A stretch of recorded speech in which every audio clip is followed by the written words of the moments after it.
Okay, so in today's video I have got week 9 of my 365 days of art challenge. If you want to see that, then keep on watching.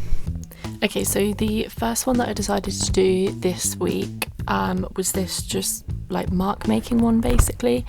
I decided to do it all with coloured pencils. I think it was supposed to be done with coloured pencils. I actually can't remember. Let me have a little look in the book now. I've got it just in front of me because I can't see it in the video what it actually says. What number is it? 70. Let's have a look.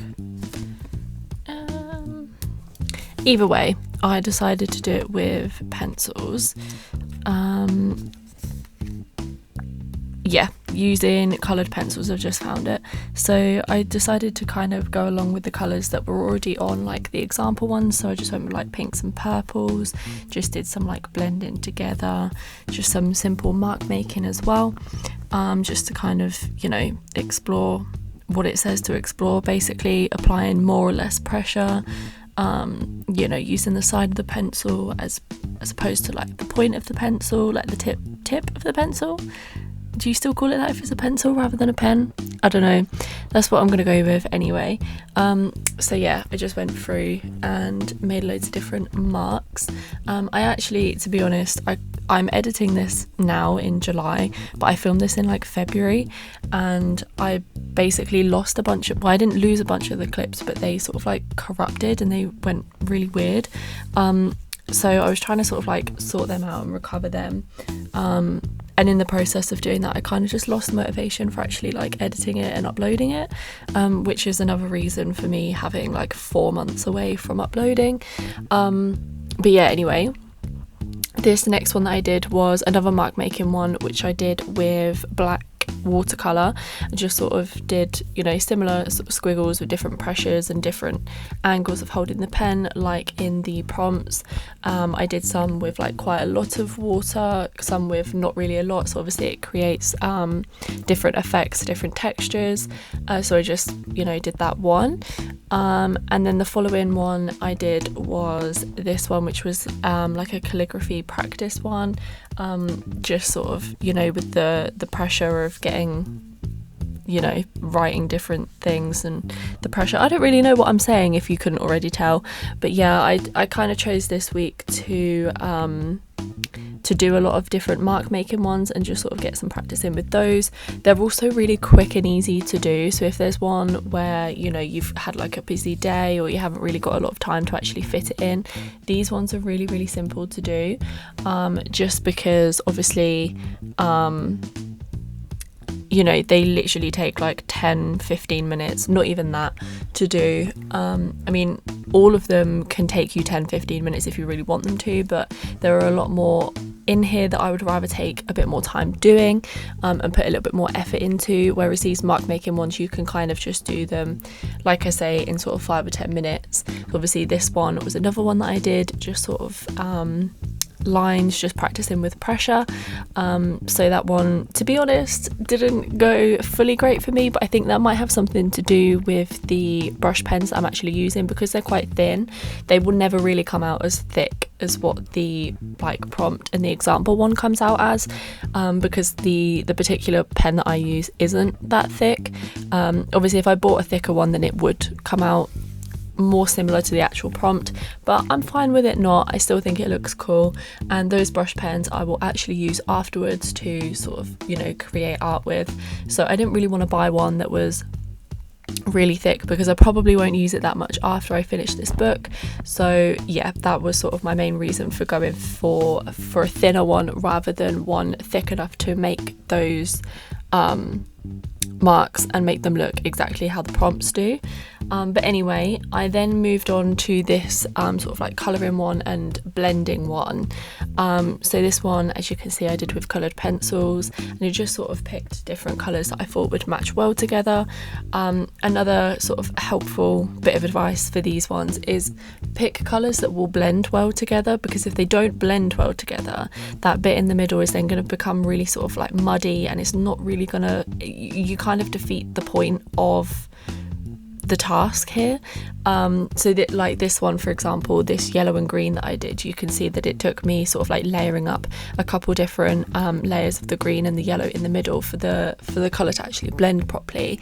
Whereas obviously if you pick colours that don't really blend that well together in the first place, it's going to take a lot more and it is still just going to end up looking muddy in the end anyway. And another tip for helping them blend as well is make sure that your pencil lines go the same way. So as you can see, I go up and down, like horizontally for both of them, for both of the colours, and that helps them blend a little bit more seamlessly together. I don't really know why that is, but I don't know, it just makes sense. But yeah, it makes them blend a little bit easier together, as you can see.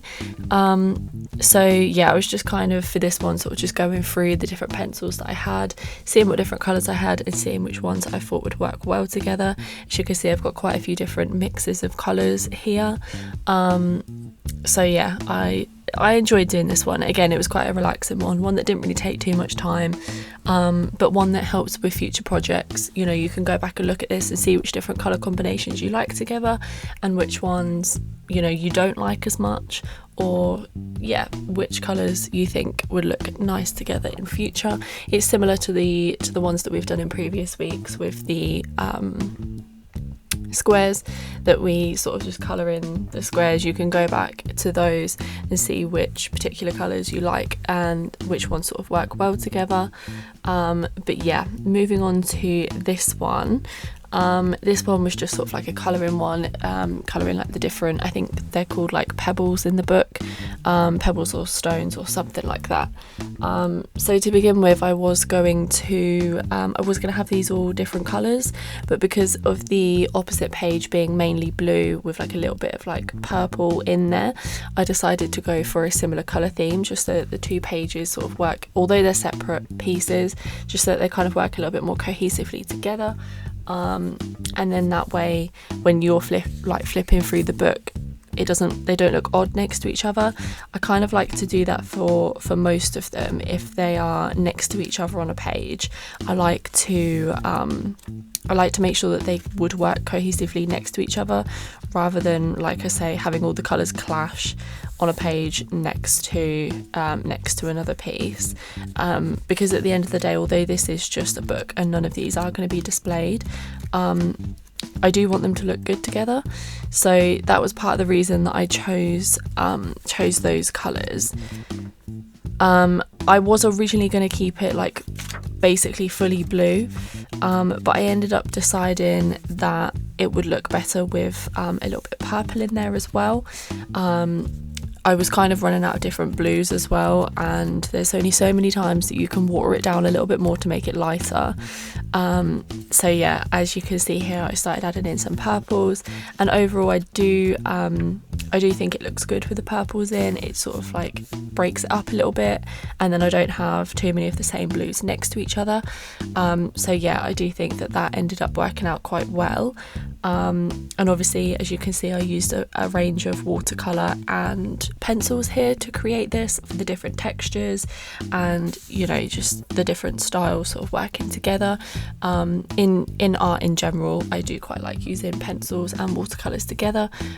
They are a medium that sort of work quite well. So yeah, that was part of the reason that I did that as well. Obviously you can get different colours, because I had different coloured blues to different coloured blue pencils to the different sort of watercolours I have. Obviously I can mix the watercolours and change them or whatever, but yeah, for the simple fact of the different colours that I had, and not mixing too many of them together, I chose to put some pencils in there as well. And in the prompt itself, it does actually say try to experiment with shading and texture, which is another reason why I chose two different art mediums, because obviously you get different textures from a pencil as what you would watercolour, and on some of them you can see like the blue one that my little finger is over at the moment, that one I did sort of do a little bit of shading with the watercolour. Obviously it's darker along the bottom than it is around the top, and then the same with the dark blue one in the middle. It is shaded a little bit more on the right hand side than it is on the left, so I did sort of do a little bit of experimentation around with that.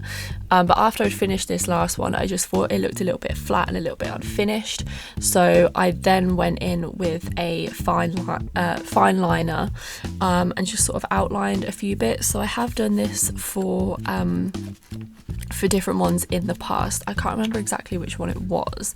It might have been another like colouring the pebble ones actually. I'm just having a flick through now. Yeah, it was. So colouring in the shapes with I did them all pink.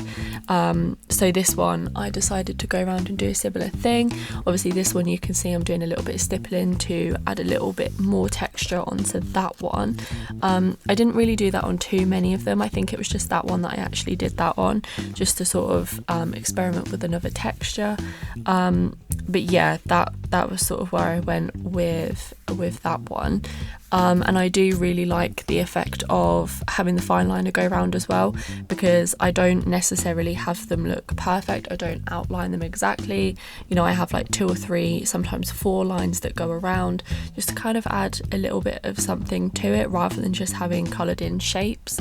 And I think it just adds an extra layer of dimension and yeah, like another texture to it as well. So yeah, I do overall really like this one that I did. And I did have one more that I did this week, but unfortunately when all the other sort of footage corrupted, that one I wasn't able to get back. So as you can see, as I'm going through marking them off now, you can see all the ones that you've seen in this video, but there was also a colouring one that I did, which you should see in a minute. I think it's the last one that I mark off. But yeah, I don't really know where the footage for this one went, but I lost it somehow.